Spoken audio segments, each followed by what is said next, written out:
Buenos días, jóvenes. Buenos días. Hola, profe. Hola, saludos, ¿cómo están? ¿Está bien? ¿Está bien? ¿Todo bien? Bueno, vamos a continuar con el material. La clase pasada habíamos estado viendo lo de las distribuciones.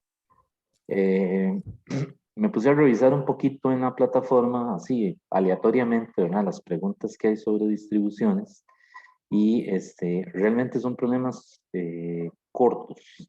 Muchos son ya problemas que ya están hechos en el sentido de que uno lo que tiene que hacer es identificar la integral. O sea, dentro de las opciones A, B, C, D, lo que le dan es una integral de cómo calcular el campo.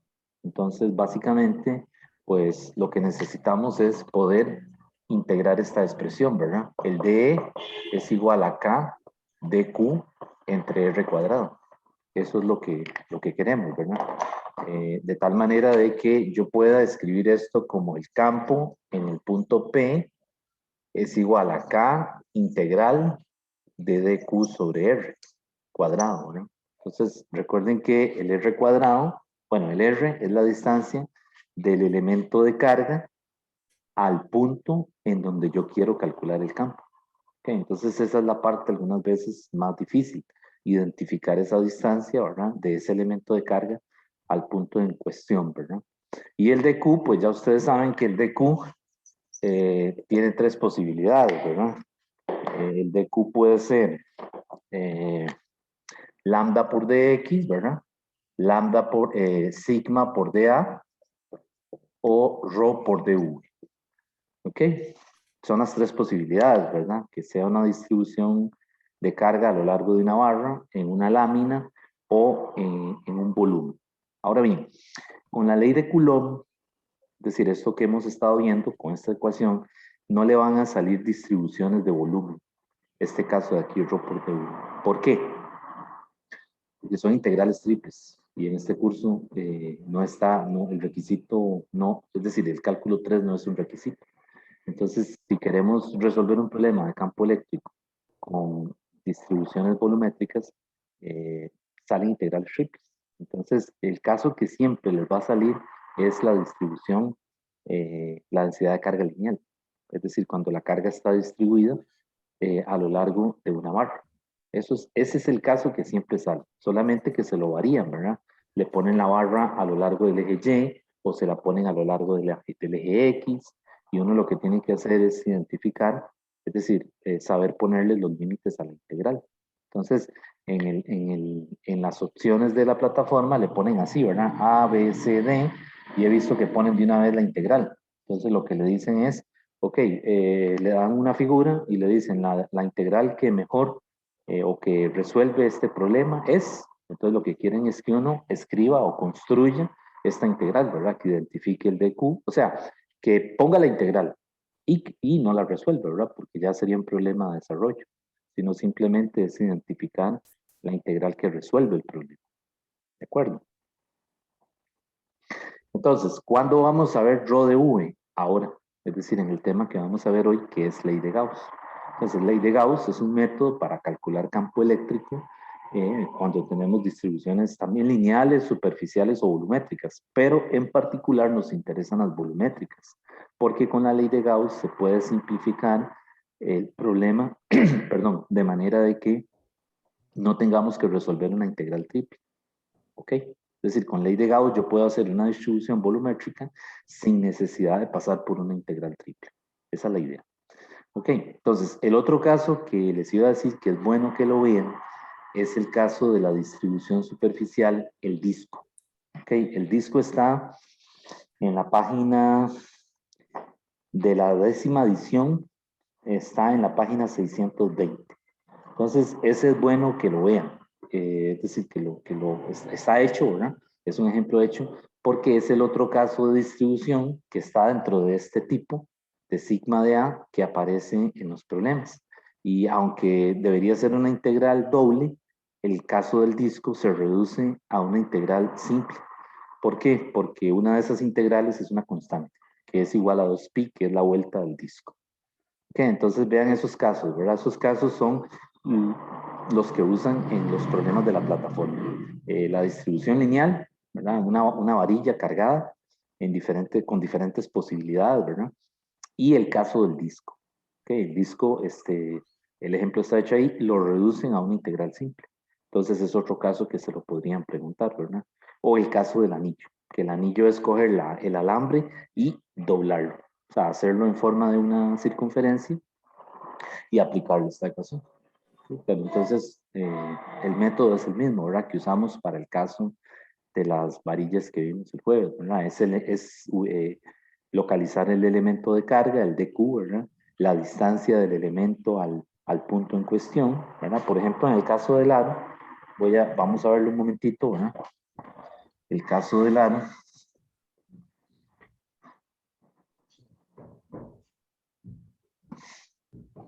Muchas veces hasta la pregunta inclusive es una pregunta que ni siquiera hay que plantear el problema. O sea, viendo la fórmula, usted la responde.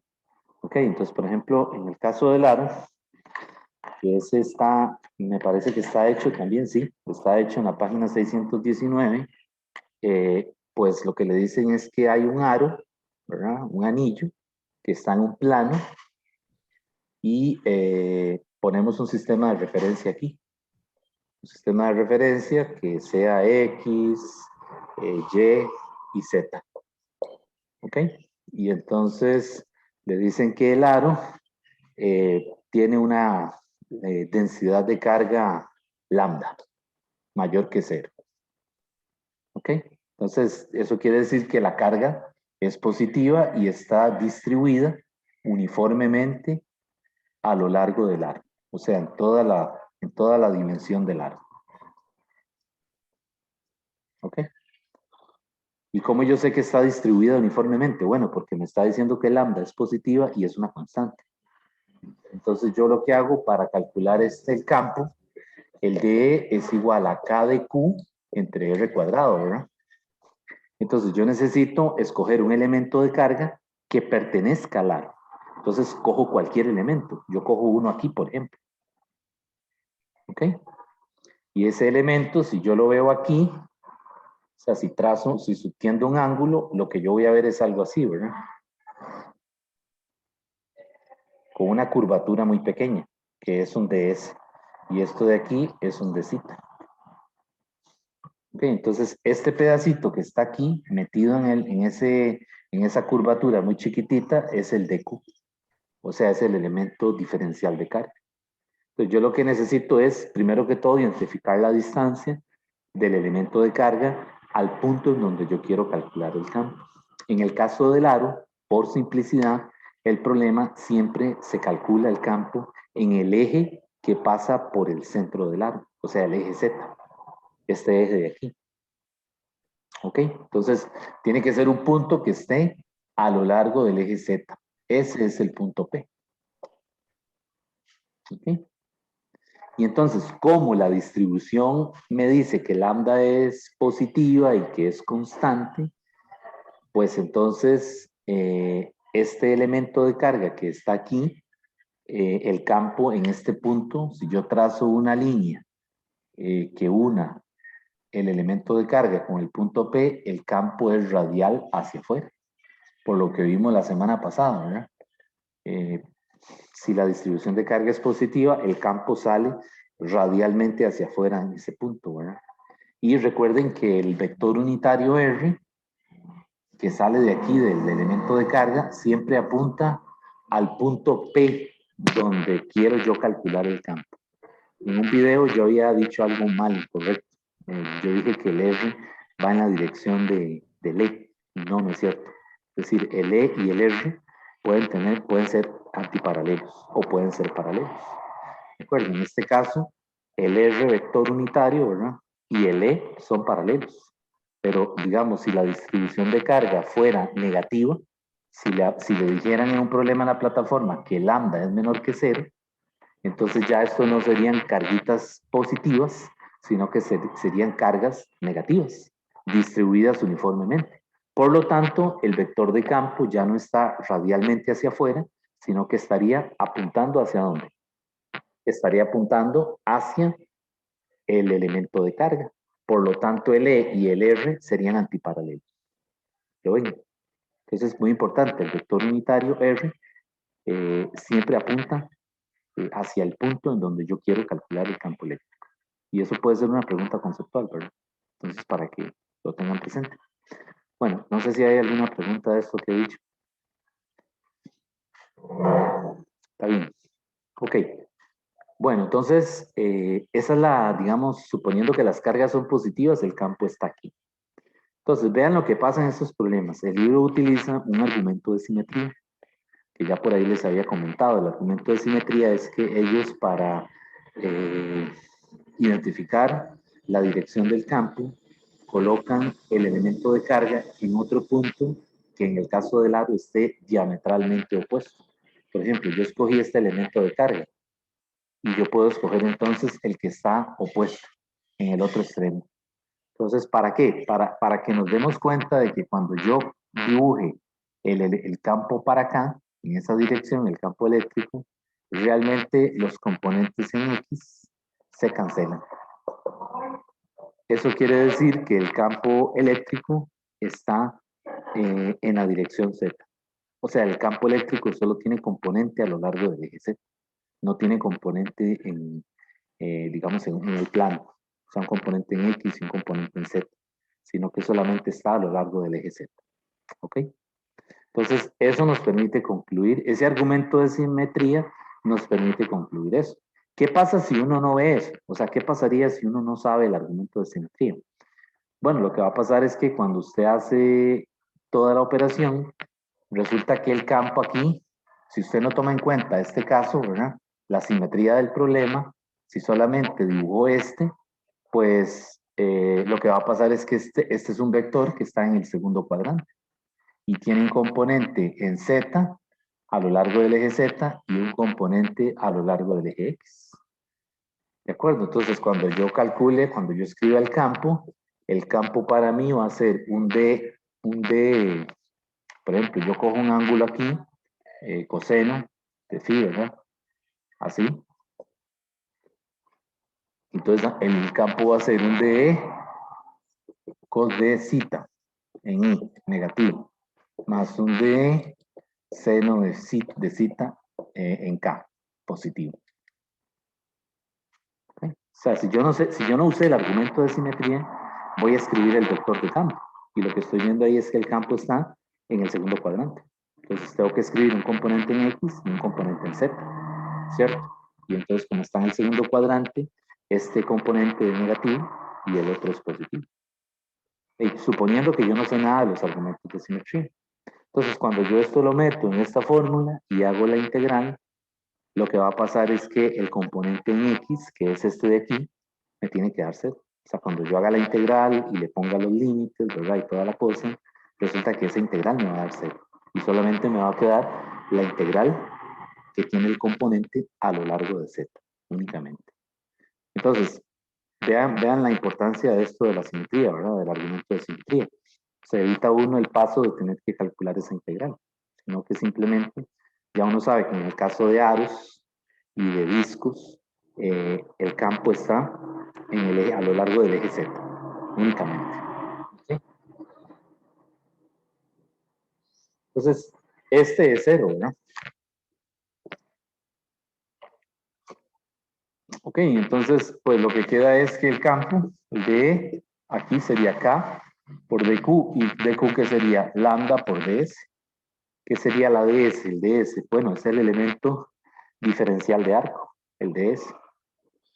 Y recuerden que el arco es radio por zeta, ¿verdad? Entonces, si yo tomo el diferencial, sería r por d zeta. Porque lo que varía es el ds y el d zeta, ¿verdad? El radio es fijo, suponiendo que es un aro de radio r, ¿verdad? Que se lo diría. Entonces, esto yo lo puedo cambiar por k lambda r de zeta. ¿Ok? Y vengo y sustituyo aquí. Entonces, el d sería k por dq. El dq es, déjenme ver qué puse aquí. Ah, bueno, ya lo estoy poniendo aquí, ¿verdad? Entre r cuadrado. ¿Ok? ¿Y quién sería el r cuadrado? Bueno, el R cuadrado hay que ponerle una distancia del punto P al centro. Esa distancia la podemos llamar así mismo, Z, si no quiere, ¿verdad? Vamos a suponer que Z es variable. ¿Ok? Que el punto P se puede mover a lo largo del eje Z. Ese es un punto de vista, ¿verdad? Aunque yo lo puedo fijar, puedo decir que en lugar de Z le llaman B. Cuando le ponen una letra B o A, le está diciendo que el punto P está fijo. Pero si le ponen Z, pues le está diciendo que ese punto puede variar a lo largo del eje Z, ¿verdad? O sea, puede acercarse tanto al centro del aro como alejarse de él. ¿Ok? Entonces yo, por ejemplo, le pongo Z. Entonces abajo, ¿qué sería? Sería K, lambda, R de cita, y abajo sería la distancia que hay del elemento de carga, del DQ, ¿verdad? Al punto en donde yo quiero calcular el campo. Esa distancia es una hipotenusa, ¿verdad? Vean que es un triángulo. Esto sería la raíz cuadrada ¿de quién? De Z cuadrado más R cuadrado. ¿De acuerdo? Entonces aquí sería, pero como está al cuadrado, es R cuadrado más Z cuadrado. ¿Ven? Porque está al cuadrado. Y ahora lo que me falta, bueno, ya ahí está la magnitud, ¿verdad? Esta es la magnitud, que sería esto que está aquí. ¿Lo ven? Lo que pongo en un círculo. Y ahora escribo ya el vector, sabiendo que esto es cero, ¿verdad? Yo estoy usando el argumento de simetría, estoy partiendo de que ya yo sé que por simetría esa componente se me va. Ok, el que no sabe eso, el que no le contaron eso, va a hacer esa integral ciegamente porque él dice, bueno, esa integral está ahí, hay que hacerlo. Pero cuando calcule eso, pues le va a dar cero. ¿Okay?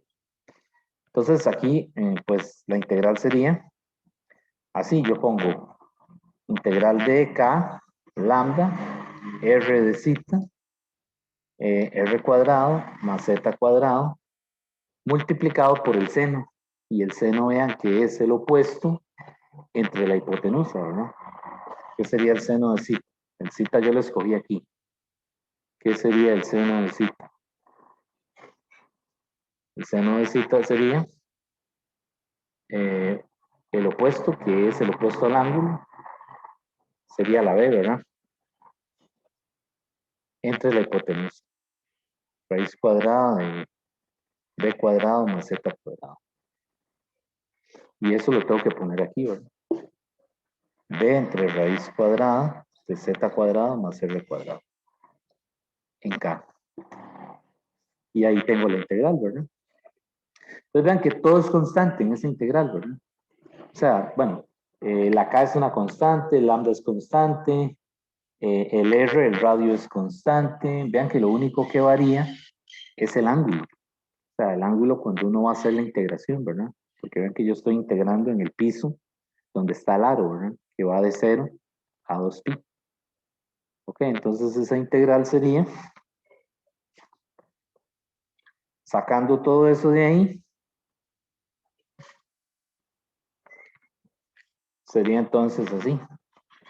El campo sería entonces K, lambda, R, y aquí me quedaría R cuadrado más Z cuadrado a la 3 medios, ¿verdad?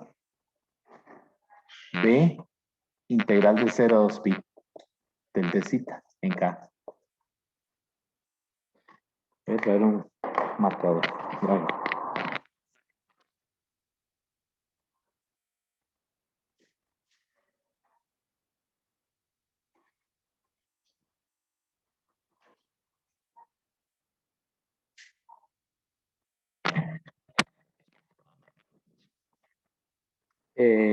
Bueno, hasta ahí hay alguna duda de la integral.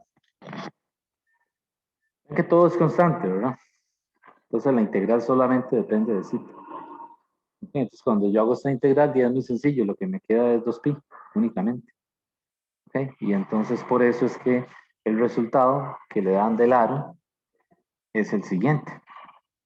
El campo del aro es E igual, y el resultado es K por B, ¿verdad?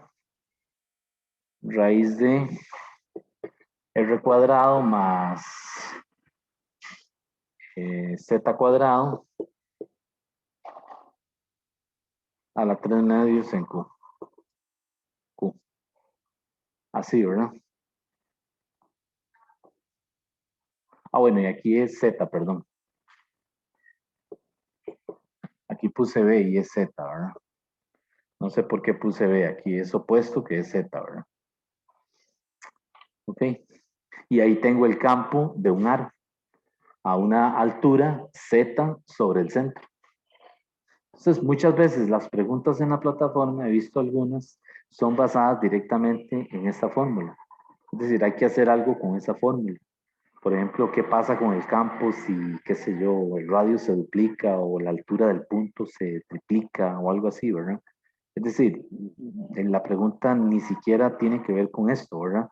De hacer la integral, sino simplemente de usar la ecuación para encontrar otro resultado, ¿verdad? Por ejemplo, algunas veces le pueden decir que cuál es el campo en el centro del aro, en la parte de abajo. Bien, en el centro del aro, lo que va a pasar es que este Z, vea que esta altura se hace cero, ¿verdad? Se vuelve cero porque estoy aquí en este punto. ¿Ok? Entonces, eh, pues en el caso del aro es muchas veces usar ese resultado, ¿verdad? Ni siquiera hay que hacer la integral. Bueno, ese ejemplo se lo hacen ahí, en el libro, ¿verdad? Está en la página 619. Entonces, los tres casos, para ir resumiendo, los tres casos que he visto por ahí en preguntas son la distribución lineal, ¿verdad? De carga, que es a lo largo de las barras, de las varillas, ¿verdad? El aro, que es este caso, y el caso del disco, que también está hecho en los ejemplos del libro. Entonces, esos son los tres, digamos, las tres distribuciones más comunes. Entonces, trate de tener la del aro y la del disco a mano, ¿verdad? Es decir, en el momento del examen, porque pues eso le permite consultar más rápido para una pregunta que le hagan, ¿verdad? Ok, bueno, nosotros lo que vamos a ver hoy es el otro método para calcular el campo eléctrico. El otro método se llama la ley de Gauss. Y les decía ahora al principio que con la ley de Gauss se pueden hacer distribuciones eh, volumétricas de carga sin tener que recurrir a integrales triples, porque eso es lo que va a pasar si yo utilizo la ley de Gauss y quiero hacer una distribución volumétrica, ¿verdad? Por ejemplo, quiero calcular el campo en una esfera sólida, ¿verdad? Eso van a ser integrales triples y no nos sirve, ¿verdad? Porque no es parte de los requisitos del curso. Ok, entonces vamos a comenzar viendo un concepto que necesitamos para la ley de Gauss, que es el concepto de flujo.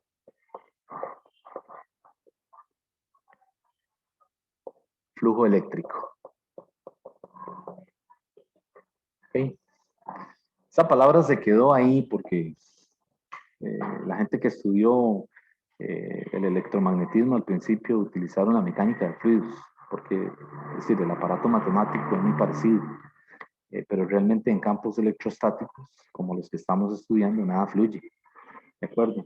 Es decir, no hay fluido en movimiento, sino que son cargas que están en posiciones estáticas, ¿verdad? Sin embargo, el concepto, la palabra quedó, se mantiene, ¿verdad? Entonces, el flujo eléctrico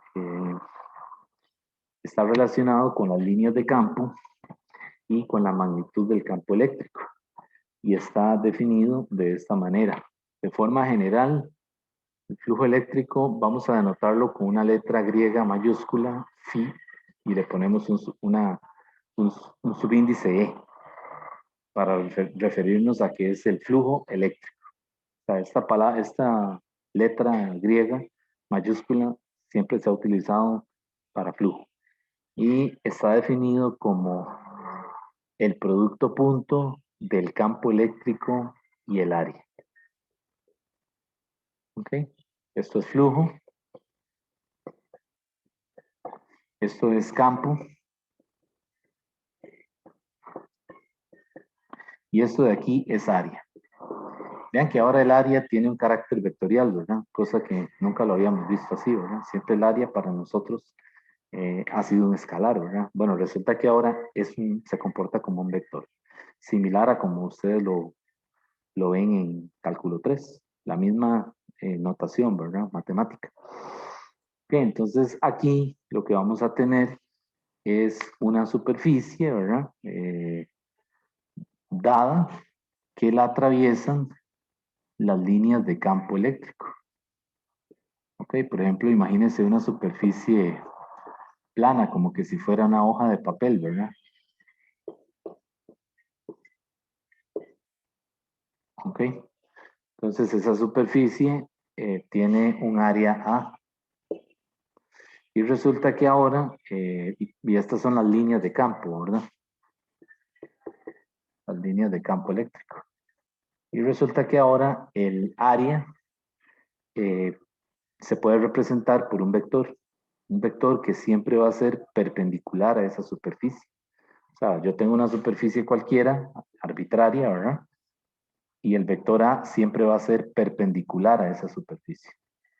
Siempre hace un ángulo de 90 grados con la superficie. Por ejemplo, aquí en esta, es un vector que sale perpendicular al plano de la superficie. Imaginemos que fuera una hoja de papel, ¿verdad?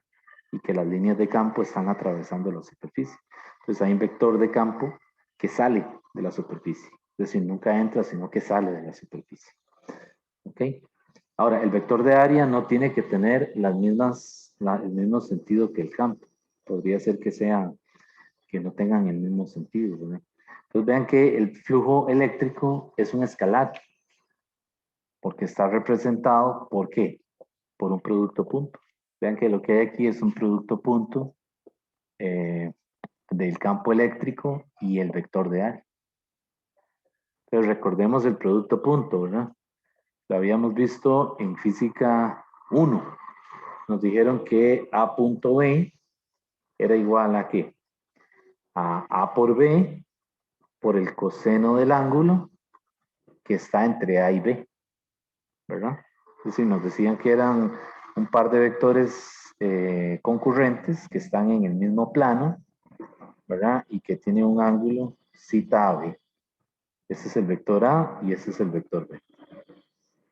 Okay, entonces el producto punto nos permite calcular el ángulo inmediatamente o directamente, mejor dicho, sin tener que hallar las componentes de esos vectores, ¿verdad? Por ejemplo, este vector estaría en el primer cuadrante, el A, pero el B está en el segundo cuadrante. Entonces habría que descomponerlo en componentes, ¿verdad? Y toda la cosa. El producto punto no, el producto punto nos da una fórmula que nos permite saber ese ángulo independientemente, o sea, sin tener los vectores en componentes. ¿De acuerdo? Entonces aquí el flujo, pues yo lo puedo escribir así, ¿verdad? El flujo eléctrico es igual a E, la magnitud del campo eléctrico, por A, la magnitud del área, ¿verdad? Del vector de área, por el coseno del ángulo entre el campo eléctrico y el área. Entonces, en problemas de flujo eléctrico, lo primero es asegurarse que uno conoce el ángulo entre el campo eléctrico y el área, ¿verdad? Eso es lo primero, para poder calcular el flujo eléctrico.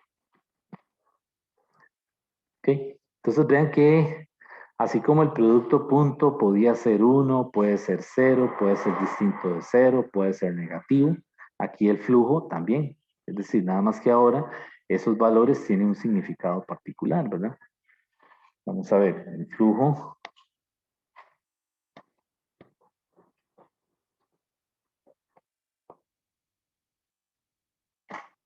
Si el ángulo, por ejemplo, si por ejemplo cita es 90, ¿qué estamos diciendo? Que el área, el vector de área, es perpendicular a quién? Al vector de campo. Hay un ángulo de 90. Por lo tanto, no hay flujo. El flujo eléctrico sería 0. Y hay casos así, ¿verdad? Dependiendo de la figura que le den, va a pasar eso, ¿verdad? Que el vector de área y el de campo son perpendiculares. Y entonces, pues el ángulo entre ellos es 90 y coseno de 90 vale 0. Quiere decir que en esa figura en particular no hay flujo. Por lo tanto, no hay líneas de campo que atraviesen la superficie. Esa es digamos, el significado físico. ¿Okay? Pero también el flujo, ¿qué pasa si el ángulo es de 180? ¿Verdad? Entonces, si el ángulo es de 180, ¿qué está pasando? Que el campo y el flujo son vectores antiparalelos. Perdón, el campo y el área son vectores antiparalelos. O sea, tienen sentidos contrarios. No son opuestos. Recuerden que los vectores opuestos son aquellos que tienen la misma magnitud y opuesto el sentido. Aquí el vector de área y el de campo, sus magnitudes no tienen por qué ser iguales. Entonces, estrictamente son vectores antiparalelos. ¿Okay? Entonces, en este caso, el flujo eléctrico es igual a menos E por A. Ese sería el flujo eléctrico, menos E por A. O sea, que vean que el flujo puede ser negativo, ¿verdad? ¿Qué pasa si el zeta es 0? Que es el tercer caso, ¿verdad? Zeta 90, zeta 180, zeta 0. ¿Qué pasa si zeta es 0? Bueno, lo que va a pasar es que el flujo eléctrico, coseno de 0 es 1, entonces el flujo eléctrico es E por A. Y en este caso lo que estamos diciendo es que el área, tanto el vector de área como el campo, son paralelos. O sea, apuntan en el mismo sentido. Este es un caso que vamos a usar mucho con la ley de Gauss, ¿verdad? Este también, pero este más, ¿verdad? Cuando el área, el vector de área y el campo tienen el mismo sentido. ¿Ok? Y puede haber cualquier otro ángulo, ¿verdad? Cualquier ángulo que no sean estos casos, ¿verdad? Un ángulo de 60, de 70, de 20. Pero lo importante es que necesitamos conocer el ángulo, ¿verdad? Vean que necesitamos del ángulo para poder calcular la magnitud del flujo eléctrico. ¿Ok? Entonces, físicamente, ¿qué es el flujo? El flujo representa el número de líneas de campo que atraviesan una superficie. Ya habíamos visto la semana pasada las líneas de campo eléctrico, ¿verdad? Que son, digamos, un artilugio matemático, ¿verdad? Para identificar la dirección del campo eléctrico, ¿verdad? Y tienen algunas propiedades, ¿verdad? Ahora lo que estamos haciendo es cogiendo esas líneas de campo y utilizándolas para atravesar una superficie. ¿Sí? Y eso nos da el concepto de flujo eléctrico. Entonces, el flujo eléctrico es, digamos, una manera de contar líneas de campo que atraviesan una superficie. ¿Verdad? La gente que estudió esto se lo imaginó como que si fuera una cañería, una tubería de estas por donde pasa agua, ¿verdad? Es decir, una cantidad de fluido, ¿verdad? Que está atravesando una abertura. ¿Okay? Un fluido que está saliendo, ¿verdad? Por una boca, ¿verdad? Por una abertura. Y entonces eso ellos en mecánica de fluido le llaman flujo. ¿Okay? Entonces dijeron, bueno, esto se parece matemáticamente al caso del campo de los fenómenos eléctricos, ¿verdad? Y enseguida agarraron ese concepto de flujo, de un fluido, se lo aplicaron a flujo de un campo eléctrico. Y funcionó. ¿Okay? Solamente que lo que pasa aquí es que en campos eléctricos no fluye nada. Es decir, todo está estático, ¿verdad? Son cargas que están fijas en posiciones determinadas. Pero funcionó, ¿verdad? Entonces, quizás el término no sea el mejor hoy en día. La palabra flujo eléctrico no sea la más correcta, pero se quedó así, porque pues la gente en esa época que desarrolló la teoría electromagnética lo trabajó de esa manera y así se quedó. Ya cambiarlo ya no se puede, ¿verdad? Sin embargo, la parte matemática sí es correcta, ¿verdad? Sí describe correctamente lo que se ve, digamos, en la experiencia, ¿verdad? Lo que se ve a nivel de laboratorio. Bueno, entonces ese es el flujo eléctrico. Vamos a hacer un ejemplo. No sé si hay alguna pregunta.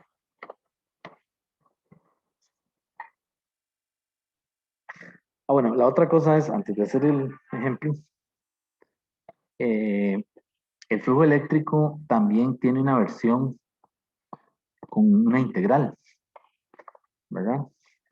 Cuando, por ejemplo, la superficie no es uniforme, no es constante, entonces necesitamos calcular el flujo eléctrico integrando. Entonces, ellos en el libro, en la página 621, le cambian la suma, digamos, le toman el límite y lo convierten en una integral.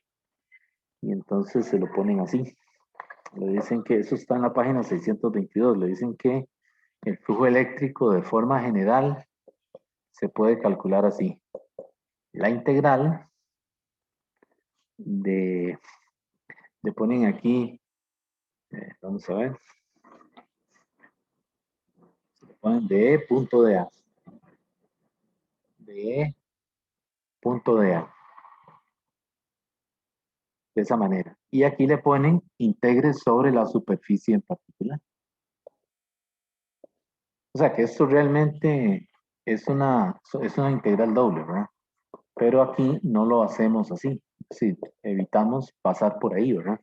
Por el hecho de que, pues, es un concepto de cálculo 3.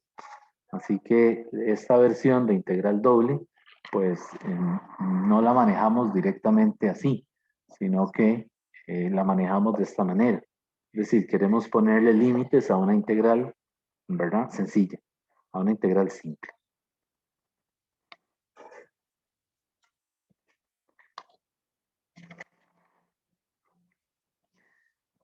Entonces, si la superficie es cerrada, ¿verdad? Porque vean que esta es una superficie abierta. Lo que yo hice ahora, yo puse una hoja de papel, ¿verdad? Eso es una superficie abierta. Pero ¿qué pasa si no es una hoja de papel? ¿Qué pasa si lo que tengo es una figura cerrada? Imagínese algo que tenga forma, por ejemplo, de una papa, ¿verdad? O una papa, un camote, no sé. O sea, una superficie cerrada. ¿Ok? Entonces, ¿cómo se calcula el flujo ahí? Bueno, el flujo ahí, cuando se trata de una superficie cerrada, se utiliza la simbología de que se le pone una ruedita a la integral para referirnos a que la superficie está cerrada. O sea, que es una figura como que si se tratara de una papa, ¿verdad? Y aquí, de esta integral, lo que nos interesa es el componente que es perpendicular a la superficie. Esa n que usa el libro, esa notación que ustedes van a ver ahí en el libro, se refiere al componente perpendicular a la superficie. O sea, aquí yo escojo un componente, una región, un dA, y aquí el campo es el componente que sale perpendicular a la superficie, o sea que hace un ángulo de 90 grados. Pues así vamos a calcular el flujo. Cuando tenemos una superficie cerrada, nos nos interesa el componente en cada punto de la superficie que sea perpendicular a esa superficie. ¿Ok? Imagínese, por ejemplo, una papa que usted le ponga agujas, ¿verdad? Yo me lo imagino así, ¿verdad? Como que si las agujas fueran los vectores de campo, ¿verdad? Entonces esa aguja tiene que quedar puesta de manera de que entre perpendicular, ¿verdad? Usted la puede meter inclinada o la puede meter como quiera, con un ángulo cualquiera, pero necesitamos que sea el componente que sea perpendicular a esa superficie en cuestión. Pero vean que ese cuerpo es irregular, o sea, es un cuerpo, una papa tiene una forma completamente irregular. Entonces, vean que ese campo, la dirección del vector, la flecha, cambia en todo lado, ¿verdad? Imagínense una papa que usted le meta un montón de agujas y que se asegure que cada aguja vaya perpendicular a ese punto en cuestión, ¿verdad? Entonces, ese es el concepto, ¿verdad? Queremos el componente que sea perpendicular en cualquier punto de la superficie, ¿ok? Entonces, así se calcularía para una superficie cerrada. Eso lo vamos a aplicar ahora cuando veamos la ley de Gauss. Ok, vamos a hacer un ejemplo.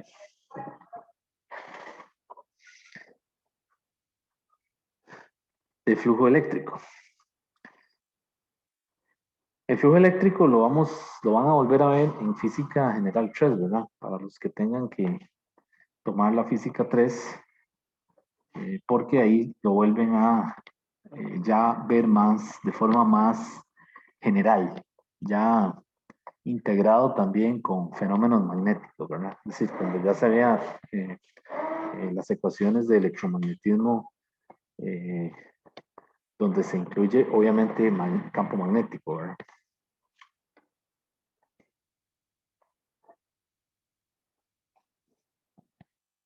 Entonces vean este ejemplo. Es un ejemplo del Sears, para los que estén estudiando de ahí también del Sears. que veo que hay mucha gente que le gusta ese libro. Este es el 22.2, que está en la página 748. Y lo que le dan es una lámina.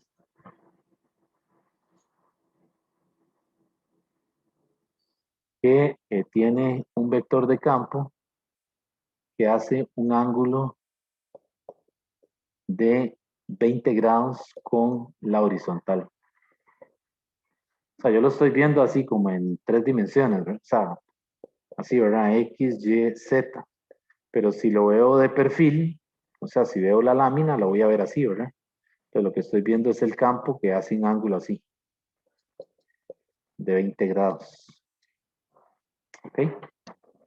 Y le dice que tiene estas dimensiones, 0.4 metros y 0.6 metros. O sea que es un rectángulo. ¿Ok? Y le dicen que la magnitud del campo es 75 newtons sobre coulomb.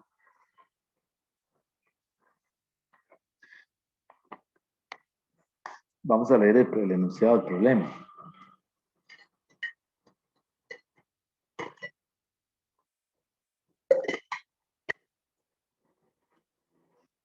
El problema dice así, dice, una lámina plana tiene forma rectangular con lados de longitud 0.4 metros y 0.6 metros.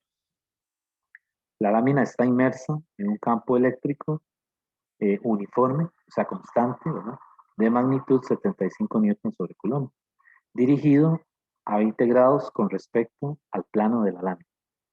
Dirigido a 20 grados con respecto al plano de la lámina.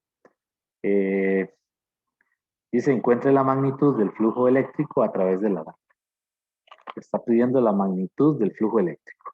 Esta es una pregunta típica de plataforma, ¿verdad? Es corta y no le dan muchas veces la figura. ¿Ok? Sino que usted tiene que imaginarse. Entonces vean la redacción del problema. Le dice, la lámina está inmersa en un campo eléctrico uniforme, ¿verdad? De magnitud 75 newtons, dirigido a 20 grados con respecto al plano de la lámina. O sea, es esta figura que está aquí, ¿verdad? Dirigido a 20 grados con respecto al plano de la lámina. ¿Okay? Entonces, hay que calcular el flujo eléctrico. El flujo eléctrico es un producto punto, que es E punto A, ¿verdad? Y ese E punto A, vector E, vector A, lo puedo cambiar ¿por qué? Por E por A, por el coseno de zeta entre E y A. Ok, entonces el flujo eléctrico sería entonces la magnitud del campo, que me dicen que es 75 newton sobre coulomb, ¿verdad? Es esto de aquí. ¿Cuál sería el área? Vean que me dice que es una lámina rectangular, entonces es base por, ¿cómo es? Base por altura, ¿verdad?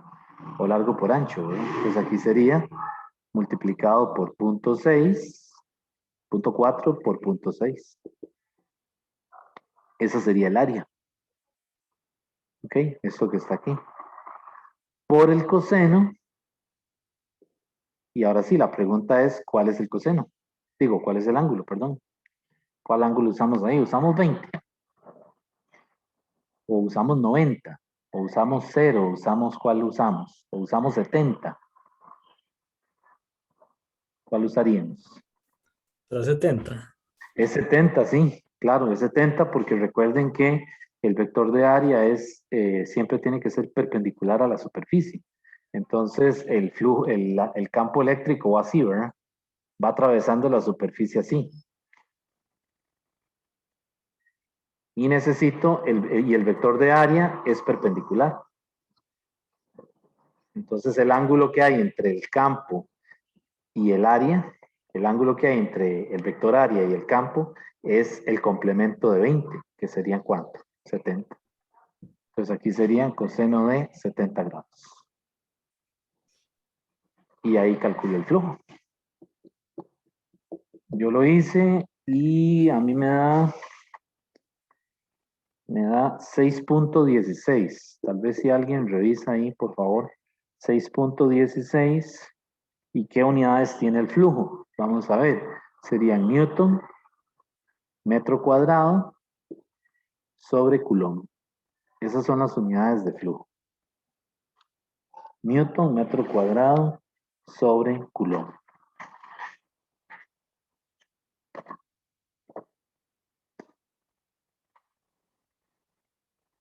Bueno, ¿alguna pregunta?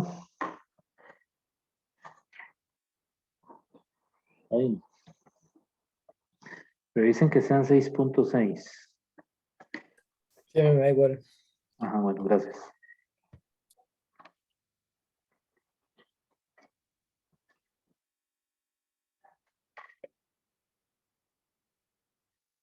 Ujú.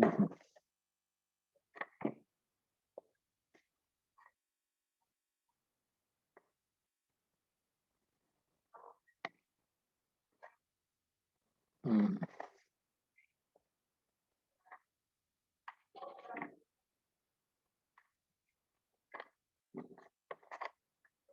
Este es de la plataforma, vamos a hacerlo. Este lo copié de la plataforma.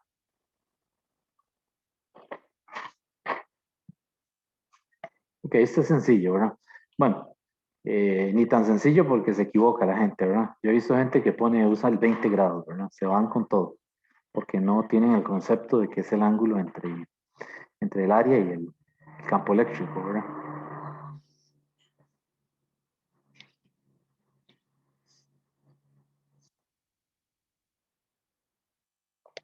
Y esta pregunta la han puesto, ¿verdad? Entonces, y de ahí está la opción con 20, ¿verdad? Entonces, la gente lo hace con 20 y se encuentran que sí, que hay una opción en la plataforma, ¿verdad? Entonces, la marcan y está incorrecta.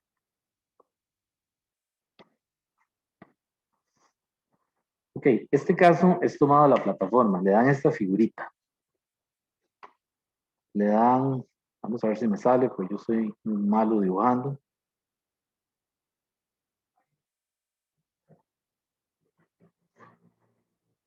Es una superficie hemisférica, o sea, como la mitad de una esfera, un hemisferio, ¿ok? Que tiene radio R. Dice una superficie hemisférica con radio R en una región de campo eléctrico uniforme, o sea, el E es uniforme. Cuando le dicen que es uniforme, ¿qué significa eso? ¿Qué dijimos la semana pasada? Uniforme implica que es constante. Y si es constante, ¿qué nos están diciendo? Que las líneas de campo eléctrico son líneas rectas y son paralelas. ¿Ok? Todo eso significa esa palabrita uniforme. ¿Ok? Entonces dice una superficie hemisférica con radio R en una región de campo eléctrico uniforme. E tiene su eje alineado en forma paralela con la dirección del campo. O sea, le está diciendo que el campo está saliendo así.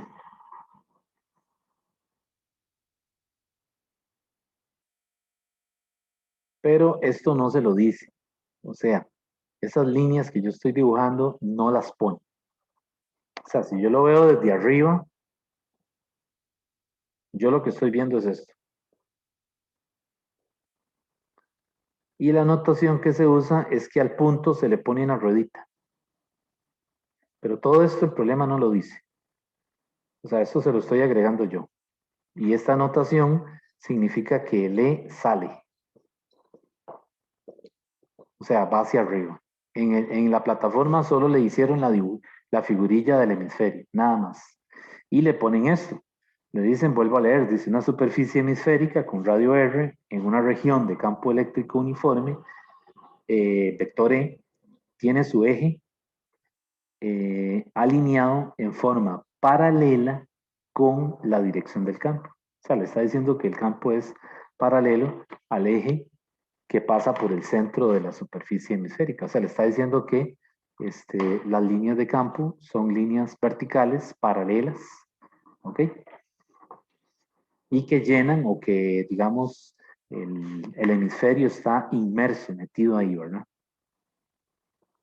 Entonces le dice que calcule el flujo. Entonces le dice, bueno, no le dice que calcule el flujo, sino que le dice una ecuación que permite calcular el flujo correctamente es, y le da las opciones A, B, C, D. Ok, entonces, ¿cómo calcularíamos aquí el flujo? ¿Qué podríamos decir? ¿Qué podemos decir, verdad, del flujo? Lo busco en la integral. No, no es como una integral porque eh, sí, la superficie está bien definida. La superficie está bien definida. O no, o sería calcular la superficie que hay de ese. Perdón. Calcular la superficie que hay de ese. Sí, ¿Cómo digamos, es? De mi ¿cuál es esfera. sí, ¿cuál es la superficie neta por donde están atravesando las líneas de campo? ¿Es la superficie de una esfera, la mitad de una esfera, o es la superficie del círculo? Mm, neta, neta. Vamos a ver. A ver.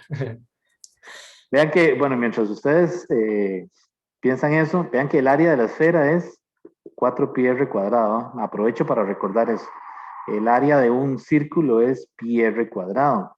La circunferencia es 2 pi por r. Yo sé que ustedes dirán, profe, ¿por qué está recordando eso? Bueno, porque aunque ustedes no lo crean, hay gente que todavía en este curso no distingue entre el área de la esfera y el área del círculo, ¿verdad? Entonces, por eso yo siempre trato de recordarlo, ¿verdad? Porque se supone que es algo que se le enseñaron a uno desde la escuela, ¿verdad? Entonces, sí hay gente que todavía lo confunde. Pero bueno, vamos a ver, estábamos en el asunto de cuál era el área neta. Eh, vean Pero que el yo creo área, que. Yo creo que ajá, yo creo que la del círculo. la del círculo, claro, correcto, esa es la que nos interesa, porque por ahí es por donde pasan las líneas de campo. La de la esfera no, la del círculo es la que nos interesa. Entonces aquí, al calcular yo el flujo eléctrico, esto va a ser E por A por el coseno del ángulo, ¿verdad? ¿Cuál es el ángulo que hay entre E y A? El ángulo que hay entre E y A es 0 grados, porque vean que el campo es paralelo a quién? A la A, al vector A. ¿De acuerdo? Entonces solamente me queda E por A y la A, ¿quién es? Pi por R cuadrado. ¿Ok? Y entonces ahí tengo la respuesta. Claro, esta pregunta, ¿por qué se las estoy comentando? Porque nadie la pega. ¿Por qué? Porque también le ponen esta opción. Se la ponen con la esfera. Le dicen E por 4, se la ponen así, la respuesta se la ponen 4 pi E por R cuadrado. Claro, todo el mundo marca esta, ¿verdad? Entonces vean el concepto, ¿verdad? Aquí, la línea de campo realmente lo que cruza es el círculo. La mitad del hemisferio, la mitad de la esfera, eso sale sobrando, ¿verdad? Entonces aquí es muy importante identificar el área, ¿verdad? O sea, el área neta, perdón, que cruzan las líneas de campo y el ángulo que hace esa línea de campo con el vector de área, ¿verdad?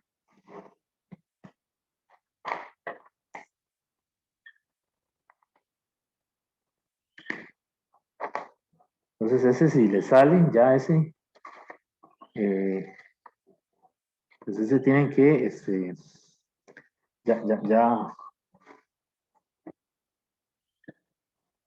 ya lo vieron, ¿verdad?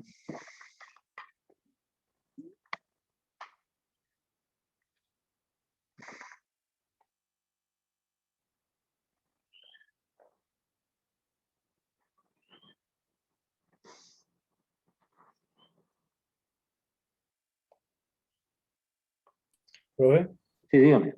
si eso fuera una esfera completa, también sería lo mismo, digamos. O sea, igual sería Sí, pie al cuadrado. correcto, sería lo mismo, porque las líneas de campo lo que están atravesando, el área que atraviesan es el área del círculo. Mm. Ujú. Ok, vamos a hacer otro.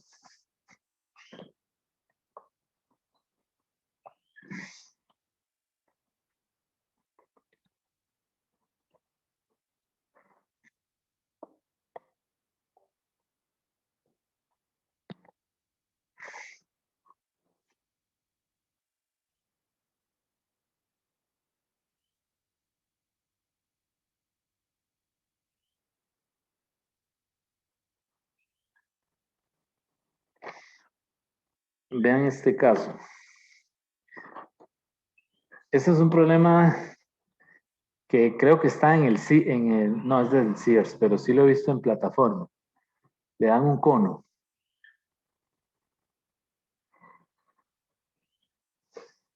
Y le dice que ahora, bueno, es un cono que tiene altura H.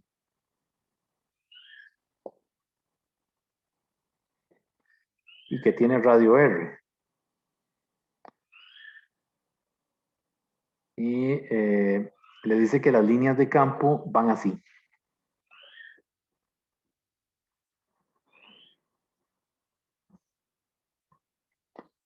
O sea, lo cruzan así. ¿Ok? Porque si lo cruzaran paralelo al eje, pues volvemos al mismo problema de ahora, ¿verdad? Es decir, la superficie neta que está cruzando es el círculo, ¿verdad? La base del cono. Voy a leerlo. Dice, un cono que tiene radio R en la base y altura H está sobre una mesa horizontal y un campo eléctrico uniforme horizontal, vector E, penetra el cono de forma horizontal, ¿verdad? Este es un sistema de referencia XY, ¿verdad? El campo está a lo largo del eje X. Ok, dice penetra el cono y entonces este sí pusieron figura, que es esa que está ahí, ¿verdad? Nada más que no le ponen las líneas de campo, le ponen el cono solito, ¿verdad? Y le dan esa información de que el campo es horizontal. Es para que usted las dibuje, ¿verdad? Entonces, otra vez le dice qué forma tiene el flujo eléctrico. O sea, le dan 4 opciones, A, B, C, D, y le dicen una fórmula apropiada para calcular el campo eléctrico es, y ahí hay que escogerla. ¿Ok? Entonces, ¿qué creen ustedes en este otro caso? Eso sería E por el área del triángulo. E por el área del triángulo. Que digamos, si yo corto ese cono, digamos, a la mitad, me genera como un triángulo ahí. Sí, correcto. Entonces sería R por H por el campo eléctrico. Ajá, correcto, sí. Sí, digamos aquí sería entonces C perdón, flujo eléctrico sería E por A por el coseno del ángulo entre E y A, ¿verdad? Y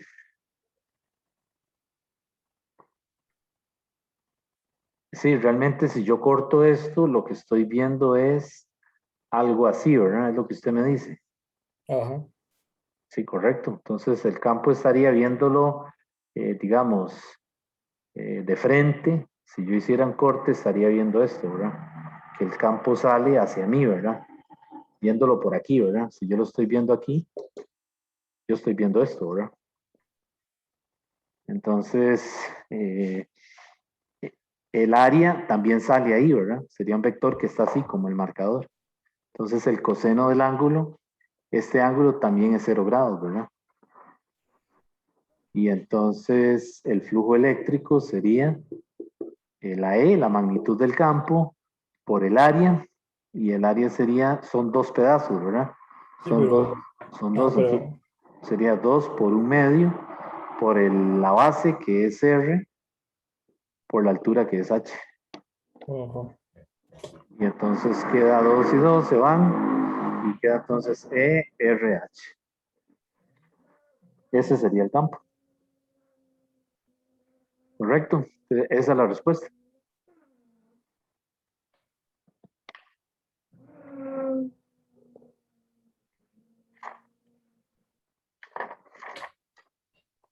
Profe, Ajá. solo salen problemas así que sean con campos eléctricos uniformes. No, también está el caso de que se lo pueden dar variable. A eso iba. Les iba a comentar un caso ahí para que ustedes también lo tengan presente. Voy a eso. Voy a borrar aquí. No, se lo pueden dar variable. Vamos a ver. Por ahí tengo un ejemplo.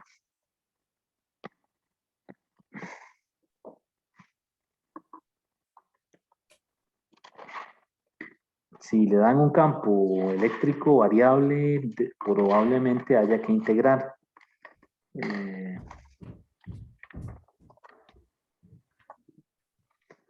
Vamos a ver si tengo algo aquí que...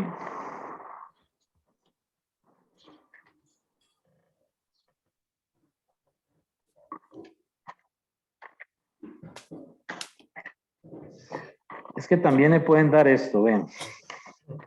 Le pueden dar este caso. Este es un resultado que el libro por ahí lo dice y hay que saberlo también, no lo he dicho. El flujo eléctrico neto, el flujo neto de una superficie cerrada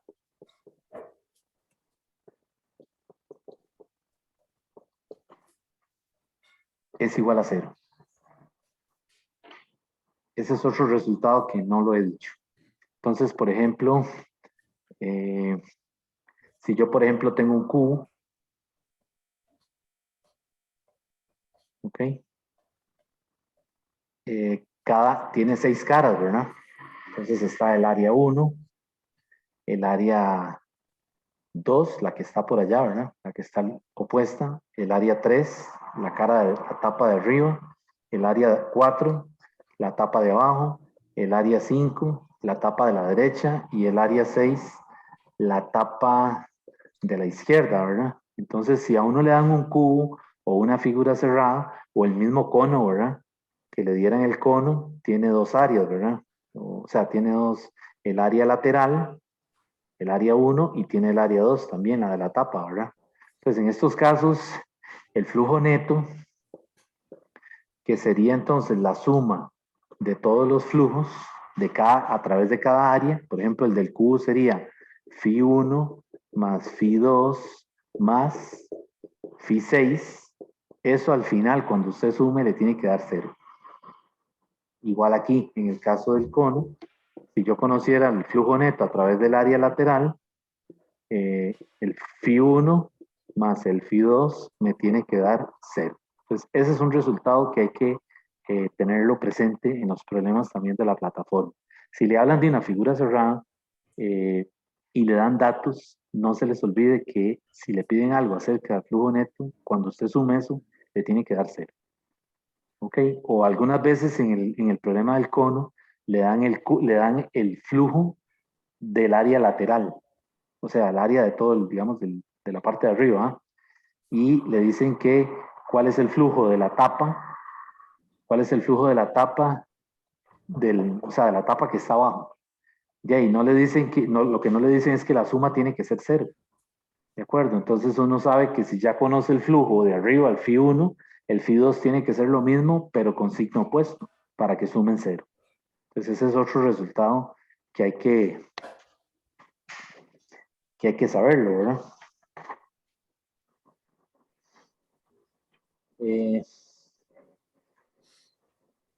Ahora, con flujo, ahí les hacen un problema, ¿verdad? Por ejemplo, en el libro, el ejemplo 23.4 de la décima edición, en la página 623, le hacen un problema con un cubo, ¿verdad? Y le demuestran que el flujo neto a través del cubo es 0, ¿verdad?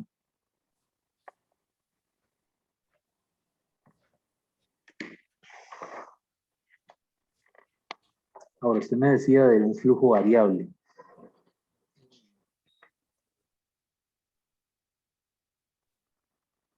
Si, por ejemplo, este es un caso, vean un caso de flujo variable. Ok, este resultado es importante, ¿verdad? Entonces, vamos al caso de un flujo variable.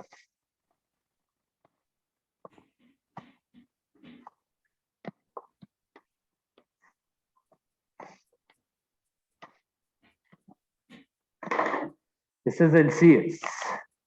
Es el 2234 del Sears. Está en la página 750, por si lo quieren revisar. Dice que es un cubo que tiene 3 lados, con longitud L igual, perdón, un cubo tiene lados con longitud L igual 0.3 metros. O sea, le están diciendo la dimensión, la arista, ¿verdad? Del cubo. Dice, se coloca en una esquina en el origen, como se muestra en la figura. Ahí le tienen que dar una figura. Y dice que el campo eléctrico no es uniforme, pero está dado por esta ecuación. E igual menos 5, X en Y, más 3, Z en K. Ese es un caso de un flujo de un campo eléctrico no uniforme. Vean que aquí el campo es función de quién. Es una función de quién. De X y de Z. ¿Lo ven? Entonces no es uniforme. Cambian el espacio, ¿verdad? Y lo que tenemos es un cubo. Dice que está centrado en un sistema de referencia así, ¿verdad?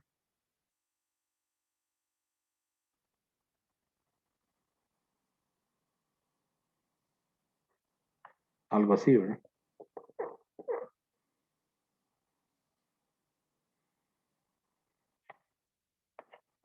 Esto es X, esto es y Z.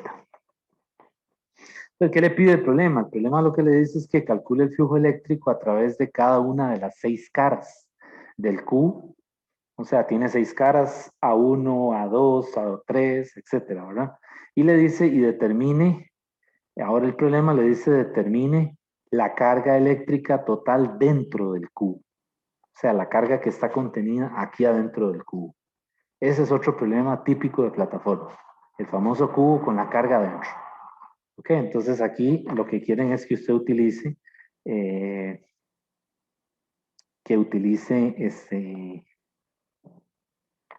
bueno, pero este ya es con ley de Gauss.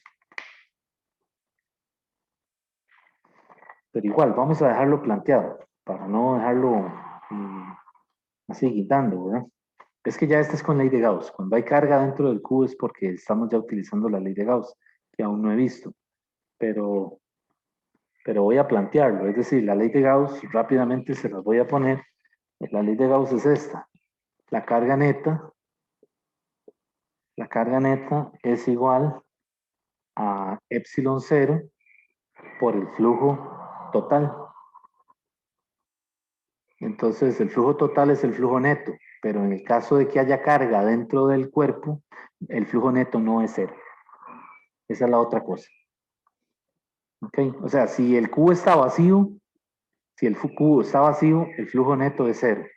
Lo vimos en el caso anterior, ¿verdad? Pero si el flujo, si el objeto, si la superficie cerrada tiene carga encerrada, o sea, si tiene carga dentro, el flujo neto es distinto de cero, no es cero. ¿Está bien? Entonces, eso es importante, ¿verdad?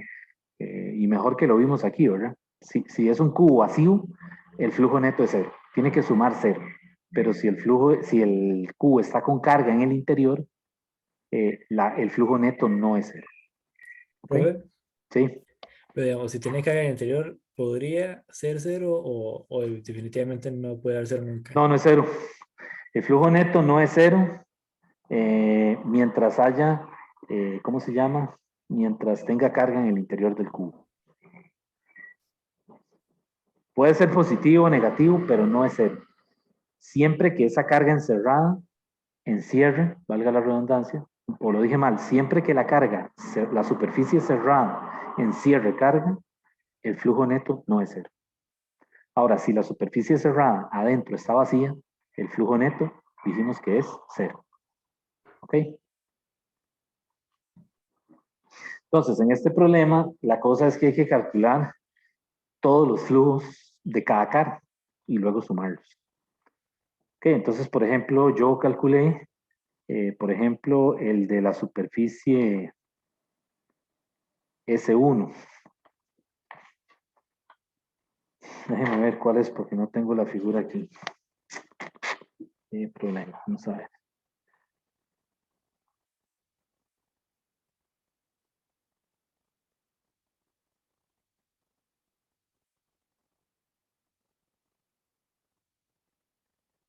Me hace falta la figura. No sé por qué no la puse.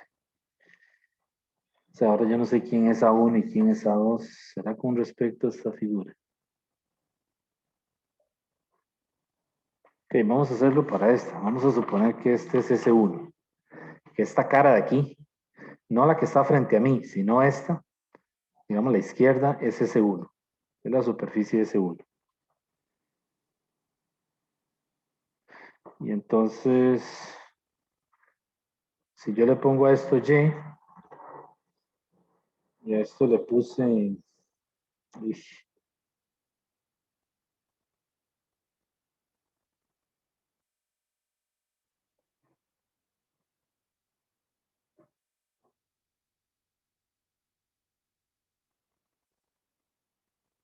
O sea, la cosa es esta, digamos, si yo, por ejemplo, es que no puse la figura. Si yo quiero calcular el flujo a través de la superficie S1,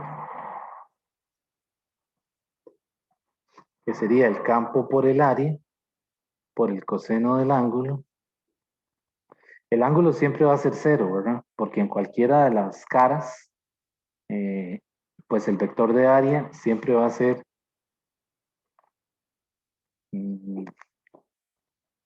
no, ese vamos a tener que dejarlo porque es que no tengo la figura. Entonces, o sea, no sé qué hice la figura y no la... mm, ¿O será que es con respecto a esto?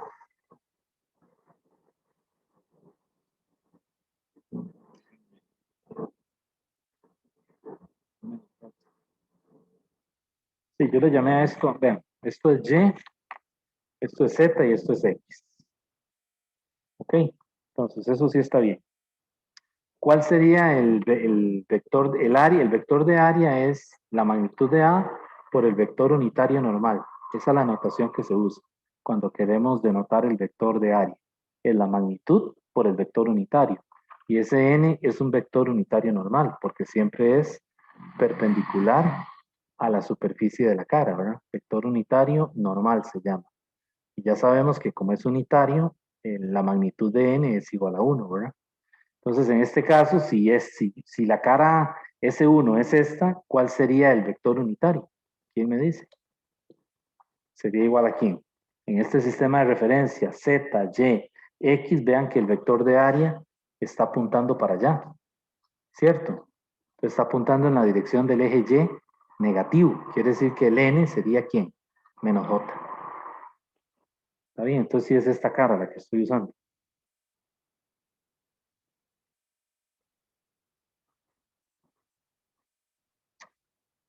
Ok. Y entonces, vamos a calcular ahora el campo. El área de esta cara dice que es un cubo. Entonces el área no es cero. ¿Cuál sería el área? El área es el lado al cuadrado, que sería 0.3 por 0.3. Eso da 0.09. Esa es el área de esa cara. Y es el área de todas las caras, ¿verdad? Entonces vean lo que yo hago ahora. Yo aplico el producto punto. Pongo el campo. ¿Qué sería el campo? Menos 5x en y, ¿verdad? Más 3z en k, ¿cierto? Y hago el producto punto. En lugar de poner el ángulo, lo pongo así, ¿verdad? Lo pongo como E punto A. ¿Ok? Entonces sería E punto A el área, que sería 0.09 en J negativo. Y vean lo que pasa. Cuando yo hago I producto punto J, ¿qué me da I producto punto menos J? Me da 0. ¿Qué me da K producto punto menos J? Me da 0. Porque recuerden que solo dan 1 cuando es I punto I, J punto J o K punto K. Entonces vean que aquí el flujo enseguida nos dice que es 0. El flujo a través de la superficie S1 es 0. ¿Dudas de ese?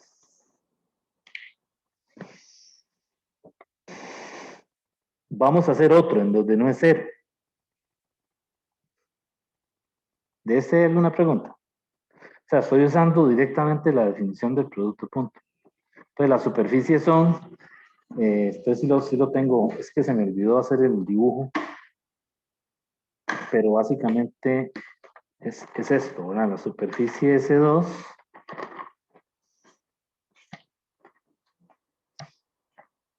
esta es la superficie S1, esta es la S2, ok, esta es la S3, la de abajo es el sentadero, es el S4, esta de aquí, la del frente mía, es S1 y la que está atrás es S6. Ok. La tapa de la derecha S1, la tapa de la izquierda S1, la tapa de la derecha S3, la de arriba S2, la de abajo S4, la del frente mío S1, 5, S5, y la que está atrás es S6. Vamos a hacerlo, escojamos una para hacer. ¿Cuál quieren que hagamos?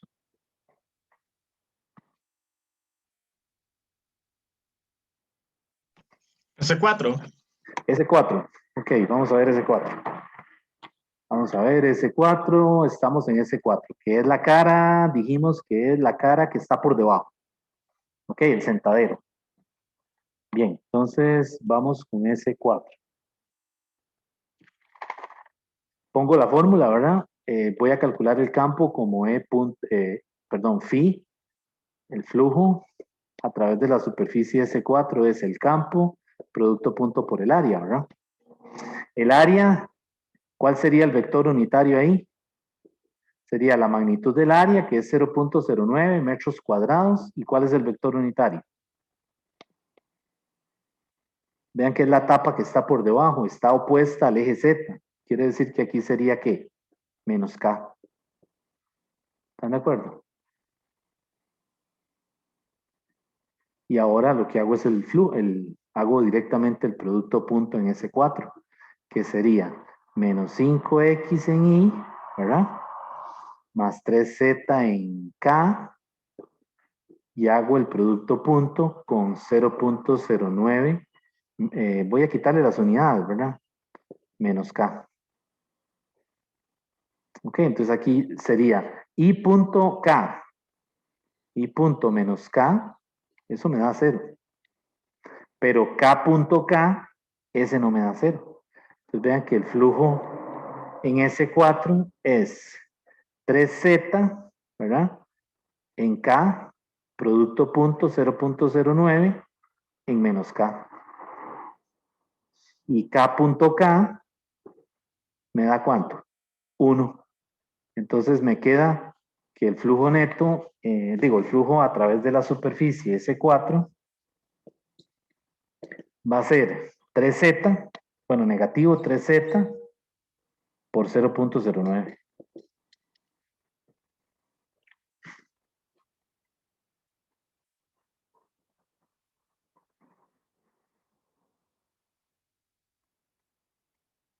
¿Ok?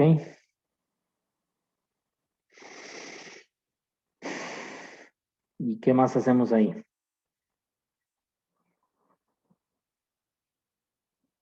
Multiplico 3 por 0.09.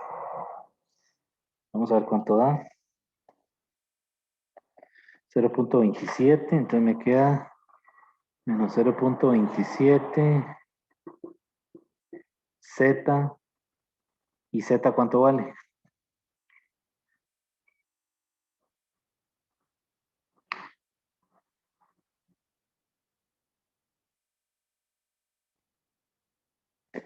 ¿Cuánto vale Z?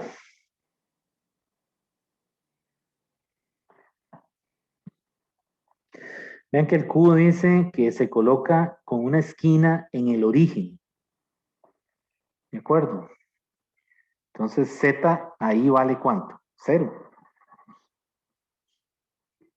Por lo tanto, el flujo a través de la superficie de S4 es 0.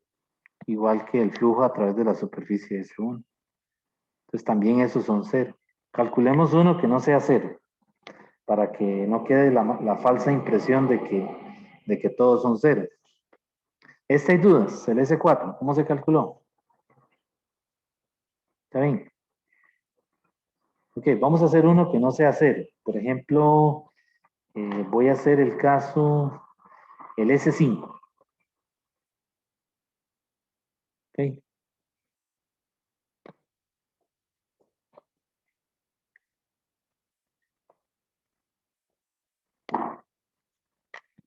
Vamos a la superficie S5. Entonces tenemos que identificarla. ¿Cuál es la superficie S5? La que es la cara que está frente a mí, aquí en la pizarra, ¿verdad? Entonces, ¿cuál sería el vector normal?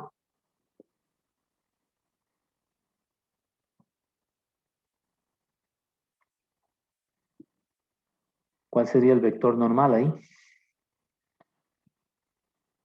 ¿Sería quién? Y, ¿verdad? Porque estamos poniendo el sistema de referencia suponiendo positivo esto, esto y esto, ¿verdad? Entonces, el vector normal es I.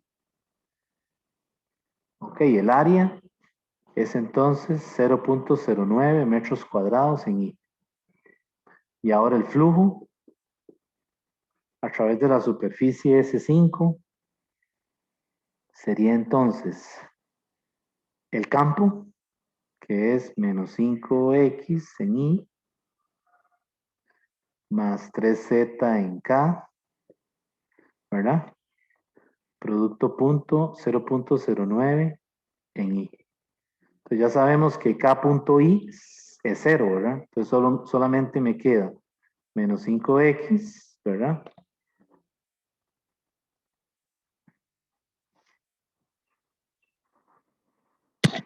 Por 0.09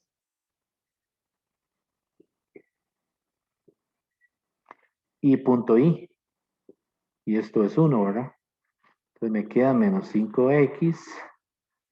Bueno, y 5 por 0.09 a mí me dio menos 0.45. Revisen a ver si está bien. Menos 0.45. ¿Ok? X. ¿Y quién es la X ahora?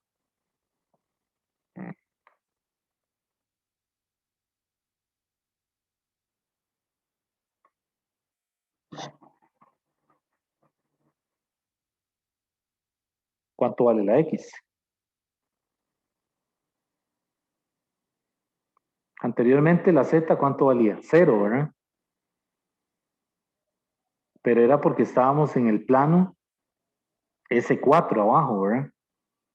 Vean que anteriormente era este plano, en donde Z en ese plano vale 0. Pero ¿cuánto vale este plano ahora? El de S5. Ese plano está, esa cara está adelantada, ¿cuánto? Por decirlo de alguna manera. 0.3, ¿verdad? Ajá. Entonces aquí X es 0.3. Entonces aquí sería menos 0.45 por 0.3. A mí me da menos 0.135. Y ahí tengo el ejemplo de un flujo que no es 0. El flujo a través de la superficie S5 sería menos 0.135. ¿Qué unidades? Dijimos, Newton, metro cuadrado sobre Coulomb. Esas son las unidades. Y ahí tengo un flujo. ¿Ok? Bueno, entonces resulta que solo hay dos flujos que no son 0. El flujo 2 y el flujo 5. Se los dejo para que ustedes hagan el flujo 2. El flujo 2 tampoco es 0. O sea, el 1, el 3, el 6 y el 1, 3, 6 y 4 son 0. Entonces, haciendo el resumen,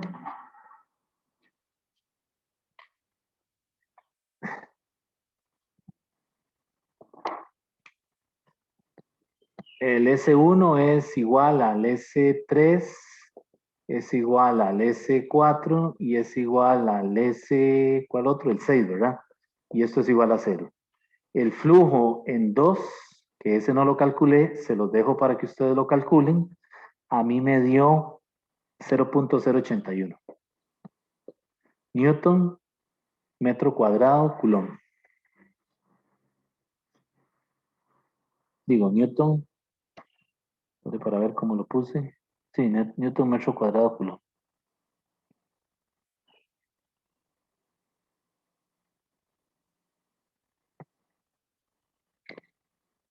Y el flujo a través de la superficie S5 es menos 0.135 Newton metro cuadrado Coulomb. Ok, entonces cuando me dicen que calcule el flujo neto, pues es sumar todo, ¿verdad? Entonces el flujo neto es 0.081 más menos 0.135. Ese flujo neto a mí me da 0. Menos 0.054 Newton metro cuadrado sobre Coulomb. Y me están pidiendo la carga encerrada. Entonces la carga encerrada, la carga neta encerrada, es el epsilon 0 por el flujo neto, por el flujo total o el flujo neto. O sea, agarro la constante 8.85 por 10 a la menos 12, que esos son Coulomb entre Newton metro cuadrado por menos 0.054 Newton metro cuadrado entre Coulomb. Entonces vean que se van estas unidades, o sea, aquí me queda cuadrado, ¿eh? Y cuando hago esa operación, me da entonces la carga neta encerrada. Esa carga neta encerrada es 885 por 10 a la menos 12 por menos 0.054. A mí me dio menos 4.78 por 10 a la menos 13. ¿Qué unidades? Coulombs. Y ahí tengo la carga neta encerrada. Esto que estoy poniendo aquí es la ley de Coulomb. La ley de Gauss, que ni siquiera la he digamos, puesto en la pizarra, pero de ahí se me fue. Tuve que hacer el problema y se me había olvidado que cuando hay carga encerrada, pues lo que se usa es la ley de Gauss, ¿verdad? Pero bueno, ya adelantamos, ¿verdad? Ya sabemos que la ley de Gauss está relacionada con el hecho de que tiene que haber, de que la superficie cerrada tiene que encerrar, valga la redundancia, carga, ¿verdad? Si este mismo problema lo hubiéramos hecho y la no encierra carga, el flujo neto aquí habría dado ¿cuánto? 0. ¿Ok?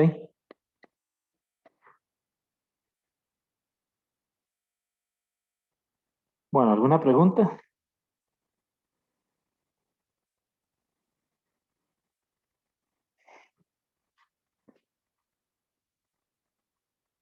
Entonces, bueno, el jueves nos vamos a ver la ley de Gauss como tal, porque ya hoy no me dio tiempo. Entonces, jueves veríamos ley de Gauss y empezamos con potencial electrostático, que es el tema que continúa, ¿verdad? Entonces, si no hay ninguna pregunta, continuamos el jueves con este material.